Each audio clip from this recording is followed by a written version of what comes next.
Hello, Cardinals, and welcome to our next installment of Cormac McCarthy's The Road. They bivouacked in the woods, much nearer to the road than he would have liked. He had to drag the cart while the boy steered from behind, and they built a fire for the old man to warm himself, though he didn't much like that either. They ate, and the old man sat wrapped in his solitary quilt and gripped his spoon like a child. They had only 2 cups, and he drank his coffee from the bowl he'd eaten from, his thumbs hooked over the rim, sitting like a starved and threadbare Buddha staring into the coals. "You can't go with us, the man said. He nodded. "How long have you been on the road?" "I was always on the road. You can't stay in one place." "How do you live?" "I just keep going. I knew this was coming." "You knew it was coming?" "Yeah, this or something like it. I always believed in it." "Did you try to get ready for it?" "No. What would you do?" "I don't know." People were always getting ready for tomorrow. I didn't believe in that. Tomorrow wasn't getting ready for them. They didn't even know they were there. "I guess not. Even if you knew what to do, you wouldn't know what to do. You wouldn't know if you wanted to do it or not. Suppose you were the last one left. Suppose you did that to yourself." "Do you wish you would die?" "No, but I might wish I had died. When you're alive, you've always got that ahead of you. Or you might wish you'd never been born. Well, beggars can't be choosers." "You think that would be asking too much." "What's done is done. Anyway, it's foolish to ask for luxuries in times like these." "I guess so." "Nobody wants to be here, and nobody wants to leave." He lifted his head and looked across the fire at the boy, and then he looked at the man. The man could see his small eyes watching him in the firelight. God knows what those eyes saw. He got up to pile more wood on the fire, and he raked the coals back from the dead leaves. The red sparks rose in a shudder and died in the blackness overhead. The old man drank the last of his coffee and set the bowl down before him and leaned toward the heat with his hands out. The man watched him. "How would you know if you were the last man on earth?" he said. "I guess you would know it. I'm sorry. I don't guess you would know it. You'd just be it. Nobody would know it. It wouldn't make any difference. When you die, it's the same as if everybody else did too. I guess God would know it. Is that it?" "There is no God." "No, there is no God, and we are his prophets." "I don't understand how you're still alive. What do you eat?" "I don't know." "You don't know?" "People give you things." "People give you things." "Yes." "To eat?" "To eat, yes." "No, they don't." "You did." "No, I didn't. The boy did." "There's other people on the road. You're not the only ones." "Are you the only one?" The old man peered warily. "What do you mean?" he said. "Are there people with you?" "What people?" "Any people." "There's not any people. What are you talking about?" "I'm talking about you, about what line of work you might be in." The old man didn't answer. "I suppose you want to go with us." "Go with you?" "Yes." "You won't take me with you." "You don't want to go?" "I wouldn't have even come this far, but I was hungry." "The people that gave you food, where are they?" "There's not any people. I just made that up." "What else did you make up?" "I'm just on the road, same as you, no different." "Is your name really Eli?" "No." "You don't want to say your name?" "I don't want to say it." "Why?" "I couldn't trust you with it, to do something with it. I don't want anybody talking about me, to say where I was or what I said when I was there. I mean, you could talk about me maybe, but nobody could say that it was me. I could be anybody. In times like these, I think in times like these, the less said, the better. If something had happened and we were survivors and we met on the road, then we'd have something to talk about, but we're not, so we don't." "Maybe not. You just don't want to say in front of the boy. You're not a shill for a pack of road agents." "I'm not anything. I'll leave if you want me to. I can find the road." "You don't have to leave." "I've not seen a fire in a long time, that's all. I live like an animal. You don't want to know the things I've eaten. When I saw that boy, I thought I had died." "You thought he was an angel." "I didn't know what he was. I never thought to see a child again. I didn't know what that would happen. What if I said that he's a god?" The old man shook his head. "I'm past all that now. Have been for years. Where men can't live, gods fare no better. You'll see. It's better to be alone. So I hope that's not true what you said, because to be on the road with the last god would be a terrible thing, so I hope it's not true. Things will be better when everybody's gone." "They will?" "Sure they will." Better for who? Everybody. Everybody? Sure, we'll all be better off. We'll all breathe easier. That's good to know. Yes, it is. When we're all gone at last, then there'll be nobody here but death, and his days will be numbered too. He'll be out in the road there with nothing to do and nobody to do it to. He'll say, "Where did everybody go?" And that's how it will be. What's wrong with that? In the morning, they stood in the road, and he and the boy argued about what to give the old man. In the end, he didn't get much. Some cans of vegetables and fruit. Finally, the boy just went over to the edge of the road and sat in the ashes.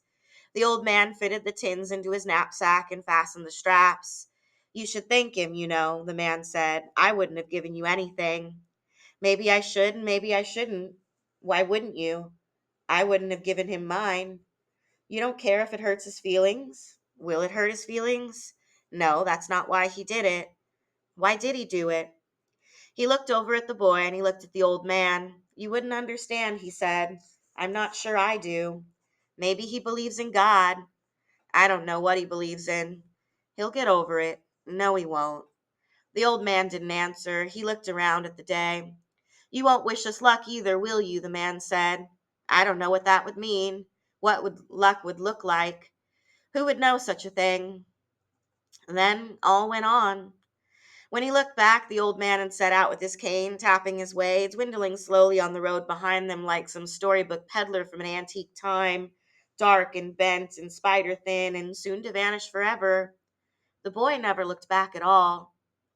In the early afternoon, they spread their tarp on the road and sat and ate a cold lunch. The man watched him. "Are you talking?" he said. "Yes, but you're not happy." "I'm okay." "When we're out of food, you'll have more time to think about it." The boy didn't answer. They ate. He looked back up the road. After a while, he said, "I know, but I won't remember it the way you do." "Probably not." "I didn't say you were wrong. Even if you thought it, it's okay."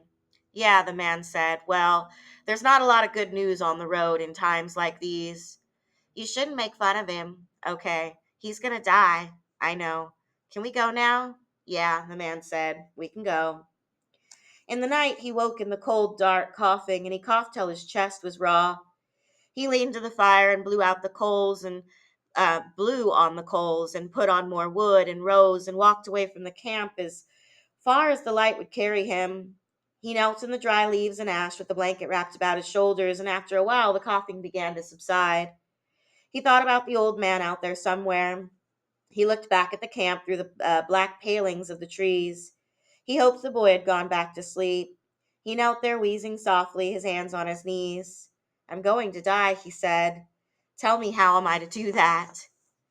The day following, they trekked on till almost dark. He could find no safe place to make a fire.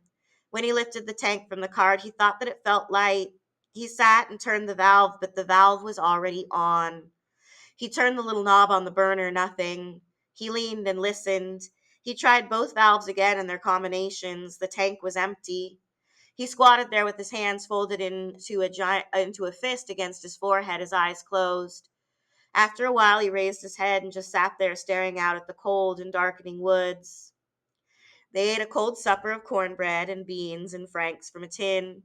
The boy asked him how the tank had gone empty so soon, but he said that it just had. "You said it would last for weeks." "I know, but it's just been a few days." "I was wrong."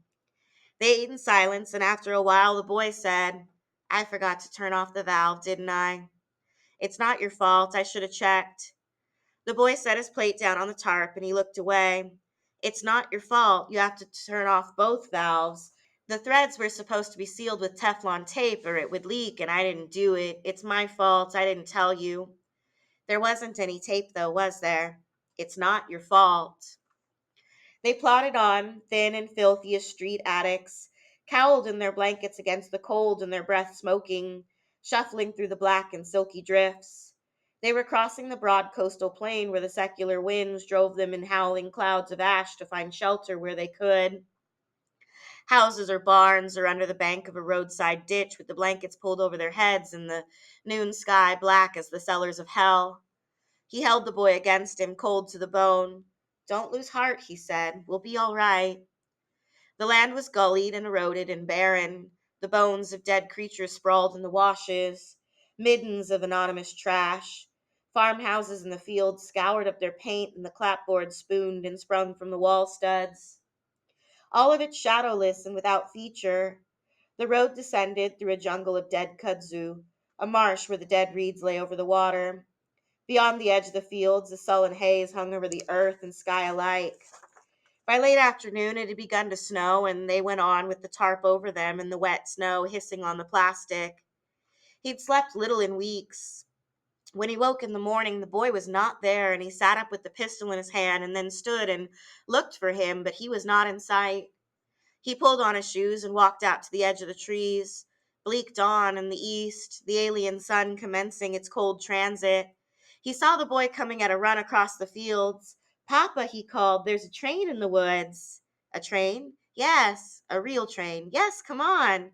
"You didn't go up to it, did you?" "No, just a little. Come on." "There's nobody there?" "No, I don't think so. I came to get you." "Is there an engine?" "Yes, a big diesel." They crossed the field and entered the woods on the far side. The tracks came down out of the country on a banked rise and ran through the woods. The locomotive was a diesel electric, and there were 8 stainless steel passenger coaches behind it. He took hold of the boy's hand. "Let's just sit and watch," he said. They sat on the embankment and waited. Nothing moved. He handed the pistol to the boy. "You take it, Papa," the boy said. "No, that's not the deal. Take it." He took the pistol and sat with it in his lap, and the man went down the right of way and stood looking at the train. He crossed the tracks to either side and walked down the length of the cars. When he came out from behind the last coach, he waved for the boy to come, and the boy rose and put the pistol in his belt. Everything was covered in ash, the aisles littered, suitcases open in the seats where they'd been lifted down from the overhead racks and rifled through long ago. In the club car, he found a stack of paper plates, and he blew the dust from them and put them inside his parka, and that was all. "How did it get here, Papa?" "I don't know. I guess someone was taking it south, a group of people. This is probably where they ran out of fuel." "Has it been here for a long time?" "Yes, I think so. A pretty long time." They went through the last of the cars and then walked up the track to the locomotive and climbed up to the catwalk, rust and scaling paint. They pushed into the cab, and he blew away the ash from the engineer's seat and put the boy at the controls. The controls were very simple, little to do but push the throttle lever forward. He made train noises and diesel horn noises, but he wasn't sure what these might mean to the boy. After a while, they just looked out through the silted glass to where the track curved away in the waste of weeds. If they saw different worlds, what they knew was the same, that the train would sit there slowly decomposing for all eternity, and that no train would ever run again. "Can we go, Papa?" "Yes, of course we can." They began to come upon from time to time small cairns of rock by the roadside. They were signs in gypsy language, lost patterns. The first he'd seen in some while, common in the north, leading out of the looted and exhausted cities, hopeless messages to loved ones and dead. By then, all stores of food had given out, and murder was everywhere upon the land. The world, soon to be largely populated by men who would eat your children in front of your eyes, and the cities themselves held by corps of blackened looters who tunneled among the ruins and crawled from the rubble white of tooth and eye, carrying charred and anonymous tins of food in nylon nets like shoppers in the commissaries of hell. The soft black talc blew through the streets like squid ink uncoiling along a seafloor, and the cold crept down and the dark came early, and the scavengers passing down the steep canyons with their torches trod silky holes in the drifted ash that closed behind them silently as eyes.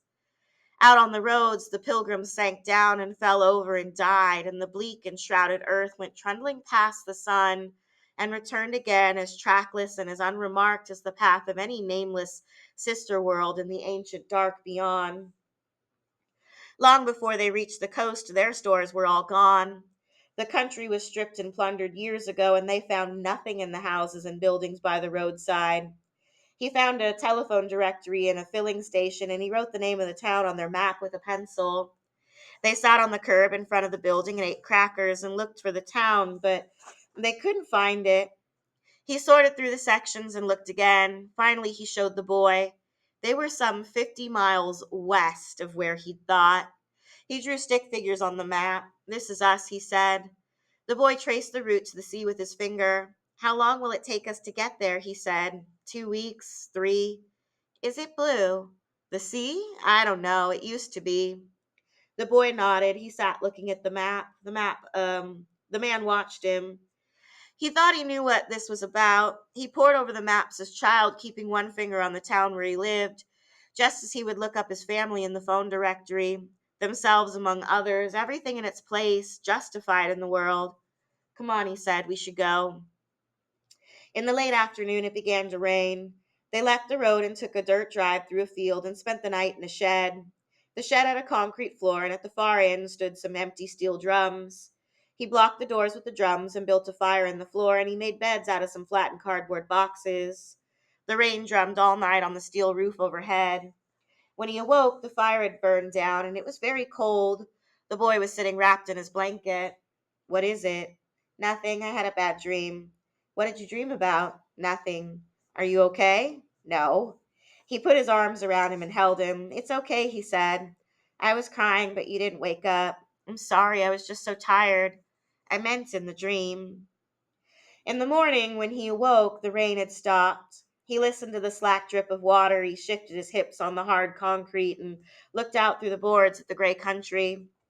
The boy was still sleeping. Water dripped in puddles in the floor.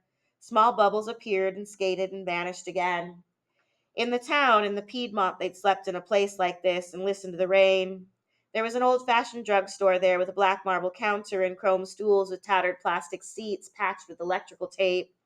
The pharmacy was looted, but the store itself was oddly intact. Expensive electronic equipment sat unmolested on the shelves.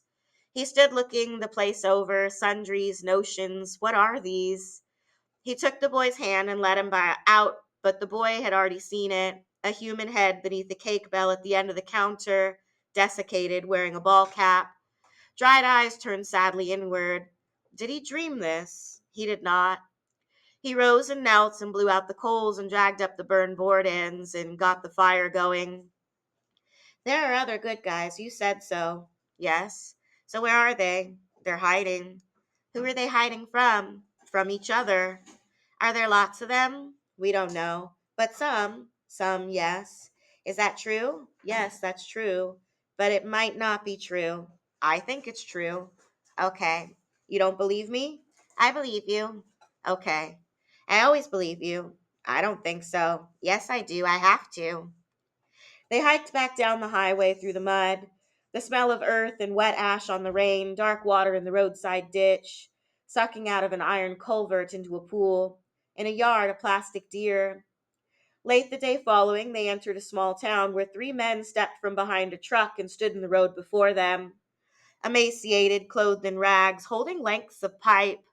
What have you got in the basket? He leveled the pistol at them. They stood. The boy clung to his coat. No one spoke. He set the cart forward again, and they moved to the side of the road. He had the boy take the cart, and he walked backwards, keeping the pistol on them. He tried to look like any common migratory killer, but his heart was hammering, and he knew he was going to start coughing. They drifted back into the road and stood watching.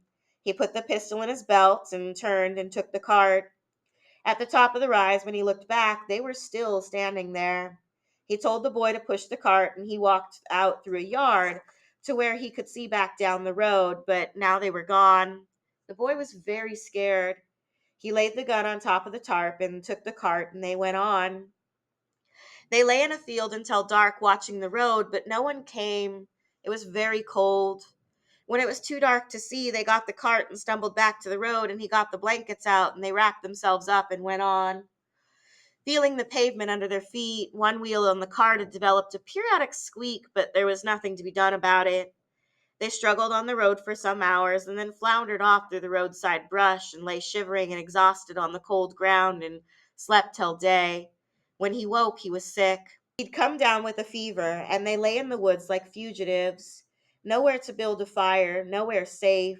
The boy sat in the leaves watching him, his eyes brimming. Are you going to die, Papa? He said. Are you going to die? No, I'm just sick. I'm really scared. I know, it's all right. I'm going to get better. You'll see.